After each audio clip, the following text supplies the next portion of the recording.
ఇక్కడ మీ అందరికీ తెలుసు ఒక రైతు కష్టం.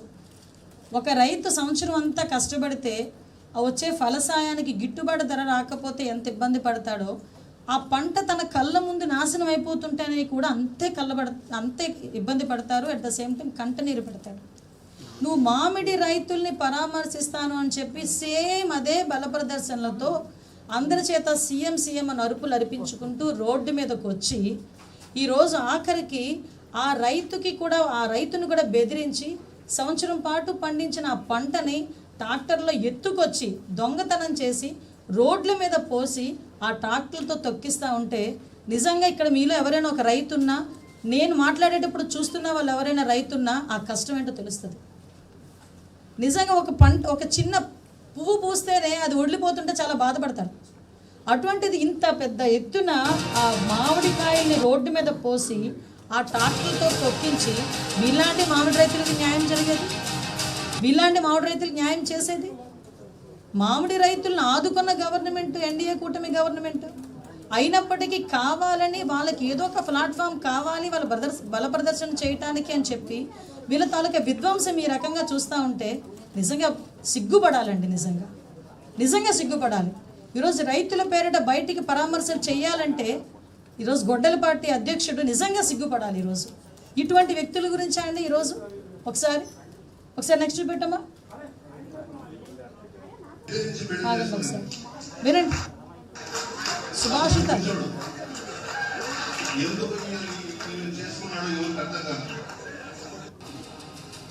ఒక ప్రజాప్రతినిధి, మహిళా ప్రజాప్రతినిధి, ఆవిడొక సిట్టింగ్ ఎమ్మెల్యేని నోటికి వచ్చినట్టు బూతులు తిడితే కేసులు పెట్టమా అండి? జైలుకి వెళ్ళరా? అటువంటి వ్యక్తిని పరామర్శించడానికి వస్తారు. అటువంటి వ్యక్తిని ఏ మొహం పెట్టుకొని పరామర్శిస్తావు? నిజంగా అవతలలో తిడితే నీకు చాలా బాగా ఉంది అనుకుంటే అది నువ్వు ఇంట్లో కూర్చొని పిలిపించి మాట్లాడుకోవడం, what ever it may be, అది నీ వరకే, నీ 4 గోడల వరకే సరిపోతుంది. కానీ బయటకు వచ్చి అటువంటి వ్యక్తుల్ని ప్రోత్సహిస్తున్నావా? ఆ మాటల్ని నువ్వు సమర్థిస్తున్నావా? ఆ మహిళల్ని కించపరిచే విధంగా మాట్లాడడం, క్యారెక్టర్ అసోసియేషన్ చేసి మాట్లాడడం, అదేవిధంగా అతను నీచంగా జుగ్సాకరంగా మాట్లాడడాన్ని సమర్థిస్తున్నట్టేనా దీని అర్థం? అటువంటి వ్యక్తులను కూడా పరామర్శించడానికి వెళ్ళి బల ప్రదర్శన చేసిన ఇటువంటి గొడ్డల పార్టీ అధ్యక్షుడిని ఏమనాలో ప్రజల తగలకు విచక్షణ వదిలేస్తున్నాను ఈరోజు.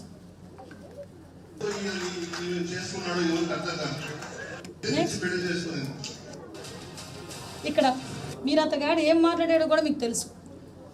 సాక్షాత్తు గౌరవ ముఖ్యమంత్రి నారా చంద్రబాబు నాయుడు గారి గురించి నడి రోడ్డు మీద నోటికి వచ్చినట్టు బూతులు మాట్లాడితే మేము కేసులు పెట్టకుండా ఉండాలండి. మాట్లాడితే వాళ్ళు చేసే తప్పులన్నీ వాళ్ళు చేస్తారు, వాళ్ళు మాట్లాడాల్సిన విచక్షణ లేని మాటలన్నీ మాట్లాడతారు, బూతులన్నీ తిడతారు, మళ్ళీ బయటకు వచ్చి మమ్మల్ని రాజకీయ కక్షతో మమ్మల్ని అరెస్ట్ చేశారని మాట్లాడతారు. సిగ్గనిపించట్లేదా? నిజంగా మీకైనా ఒకసారి ఆలోచనకు చేసే జ్ఞానం ఉందా? మీ కుటుంబ సభ్యులైనా ఇటువంటి మాటలను సమర్థిస్తారా? అటువంటి వ్యక్తిని వెళ్ళి ఈరోజు పరామర్శించడానికి గొడ్డల పార్టీ అధ్యక్షుడు పోతాడు అంటే, ఒక నాయకుడు హోదాలో ఉన్నవాడు ఒక మాట చెప్పినా, ఒక పని చేసినా నలుగురికి ఆదర్శంగా ఉండాలి అనుకుంటాం. కానీ ఈయన ఎటువంటి మెసేజ్ ఇస్తున్నారు? ఒక పక్క ఆడబిడ్డల గురించి నీచంగా మాట్లాడి సమర్థిస్తాడు, వెళ్ళి ఒక బూతులు మాట్లాడే వాళ్ళని సమర్థించి వాళ్ళకి వెళ్ళి పరామర్శలు చేస్తాడు. అక్కడ కూడా ఎన్ని గంటలు పట్టిందో మీ అందరికీ తెలుసు. ఆ దారి పొడిని ఇక్కడ నుంచి తాడేపల్లి అతని ఇంటి దగ్గర నుంచి గుంటూరు వెళ్ళేదానికి ఎన్ని గంటలు పట్టిందో మీ అందరికీ తెలుసు. ఎంత బల ప్రదర్శన చేశాడో మీ అందరికీ తెలుసు. నెక్స్ట్ చూడండి వాళ్ళ తాలూకా. ఆగండి అమ్మ. అతగాడు మాట్లాడి సమర్థిస్తున్నది ఎవరినో తెలుసా? సాక్షాత్తు కల్తీ మద్యం కేసులో నిందితుడు. ఒక కల్తీ మద్యం కేసులో నిందితుడిని పరామర్శించడానికి వెళ్ళి అటువంటి వ్యక్తిని పక్కన నుంచోబెట్టుకొని అతను ఏదో వీరుడు సూర్యుడు అన్నట్టు మాట్లాడటమే కాకుండా సేమ్ బల ప్రదర్శన. అతను బల ప్రదర్శన చేయటానికి ఏది అనర్హం కాదు అని చెప్పడానికి ఇది ఒక ఉదాహరణ.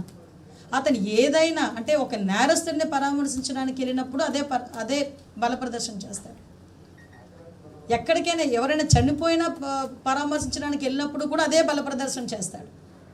అంటే ఇలాంటి వ్యక్తుల్ని పరామర్శించడానికి వెళ్ళి అటువంటి వ్యక్తుల్ని ప్రోత్సహించి అటువంటి ప్లెకార్డులు పట్టుకునేటట్టుగా చేసిన ఇటువంటి ఒక నిజంగా చెప్పాలంటే ఒక గొడ్డలి పార్టీ అధ్యక్షుడిని ఏమనాలో ఒకసారి మీరు అందరూ కూడా అర్థం చేసుకోండి. నెక్స్ట్ కమనమ్మా, ఆగండి. ఇక్కడ మీ అందరికీ చెప్పాలి, మొన్న రీసెంట్గా తెలుసు మీ అందరికీ కూడా, మొన్న సిదిరి అప్పలరాజు ఎక్స్ మినిస్టర్ వాళ్ళ అబ్బాయి ఒక యాక్సిడెంట్ చేసి దానయ్య అని ఒక గొర్రెల కాపరిని యాక్సిడెంట్లో అతను చనిపోయాడు. ఆ కొడుకుని రక్షించుకోవాలన్న తపనతో వేరే వ్యక్తిని అక్కడ పెట్టి పోలీసులను కూడా మభ్యపెట్టిన కారణంగా అతని మీద కేసు పెడితే చనిపోయిన వారి ఇంటికి వెళ్ళి వీళ్ళు పరామర్శించరండి. ఎవరైతే చంపారో, ఎవరి వల్ల అయితే యాక్సిడెంట్ జరిగిందో, ఎవరైతే కేసుని కొంచెం అంటే దాన్ని తప్పుడు దోవ పట్టించడానికి ప్రయత్నం చేశారో అతన్ని పరామర్శించాలనే నెపంతో బల ప్రదర్శన చేయడం ఒక ఎత్తు అయితే, ఈరోజు ఇక్కడ ప్రతి ఒక్క ఆడబిడ్డే కాదండి, ఇక్కడ కూర్చున్న ప్రతి ఒక్కరు కూడా ఆలోచన చేసుకోవాలి. ఒక మహిళా ఎస్ఐ డ్యూటీలో ఉంది, తన పని తను చేసుకుంటుంది, లా అండ్ ఆర్డర్ విషయంలో ఎక్కడ కూడా రాజీ పడే ప్రసక్తి లేదు, చాలా మంచి పిల్ల. అటువంటి అమ్మాయి తన విధి నిర్వహణలో జస్ట్ ఒక్కసారి వచ్చి మీరు ఆగండి అని చెప్పిన పాపానికి ఏ రకంగా అమ్మాయిని చుట్టుముట్టి ఆ అమ్మాయి మీద అసభ్యకరంగా చేతులు వేసి ఒక మహిళా పోలీస్ అండి, ఒక మహిళా పోలీస్. ఇక్కడున్న ప్రతి ఒక్కరు, నేను ఎందుకు ఈ మాట పర్టికులర్గా చెప్తున్నానంటే మీలాగే ఇక్కడ కూర్చున్న చాలామంది మహిళా జర్నలిస్టులు నాకు మెసేజ్ పెట్టారు, అక్క మహిళా ఎస్ఐ మీద ఇలా జరిగితే రేపు పొద్దున మీరందరూ ఉన్నారని మేము బయటకు వచ్చి జర్నలిజం చేసుకుంటున్నాం, మా పరిస్థితి ఏంటి రేపు పొద్దున మా ఒంటి మీద చేయి పడితే అని వాళ్ళు క్వశ్చన్ చేస్తూ ఉంటే, ఎస్ ఒక్కసారి కనీసం తర్వాత వాళ్ళు ఎలాంటి కవరప్లు ఇచ్చుకున్నారో మీకు తెలుసు. ఆ అమ్మాయికి ఏదో ఒంట్లో బాగాలేదని పక్కకి తీసుకెళ్ళే పద్ధతి అదా అండి? ఒక్కసారి పక్కకి తీసుకెళ్లే పద్ధతి అదా? ఇక్కడున్న ఎవరైనా సమర్థిస్తారా? టీవీల ముందు కూర్చొని చూస్తే ఎవరైనా సమర్థిస్తారా ఇటువంటి రాజకీయాల్ని, ఇటువంటి వ్యక్తులను సమర్థిస్తారా? కనీసం బయటకు వచ్చి కనీసం ఒక్క మాట అక్కడ ఆ అమ్మాయి గురించి కానీ అటువంటి చేయడం తప్పు అని కూడా చెయ్యలేని పొజిషన్లో గొడ్డలపాటి అధ్యక్షుడు ఉన్నాడా? ఒక్కసారి ఆలోచించాలి.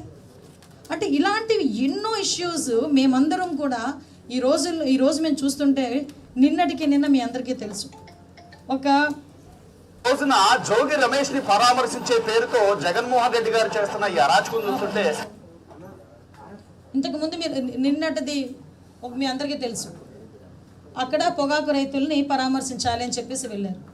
అంటే పొగాకు రైతుల్ని పరామర్శిస్తే డైరెక్ట్గా మార్కెట్ యార్డ్కి వెళ్తావు, అక్కడ రైతులతో కూర్చోబెడతావు, మాట్లాడతావు, నీ కష్టం ఏంటని అడుగుతావు, బయటకు వస్తావు. అంతేగాని నీ నాయకులు రోడ్ల మీద కూర్చొని మందు తాగుతా, పెద్ద పెద్ద బాటిల్తో రోడ్ల మీద మందు తాగుతారు.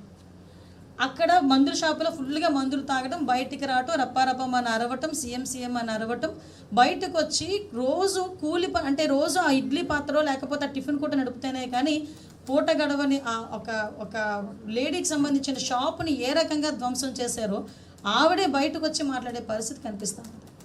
అంటే ఎటువంటి సందేశాలు ఇద్దాం అనుకుంటున్నారు? కనీసం ఆవిడ గురించి ఎవరు కూడా ప్రస్తావించరు, మాట్లాడరు. ఇప్పుడు ఆవిడకి జరిగిన నష్టం, అందులోనే ఆవిడ కూడా వైఎస్ఆర్సీపీ సింపథైజర్ లేదా అన్నారు. చూడండి ఒకసారి,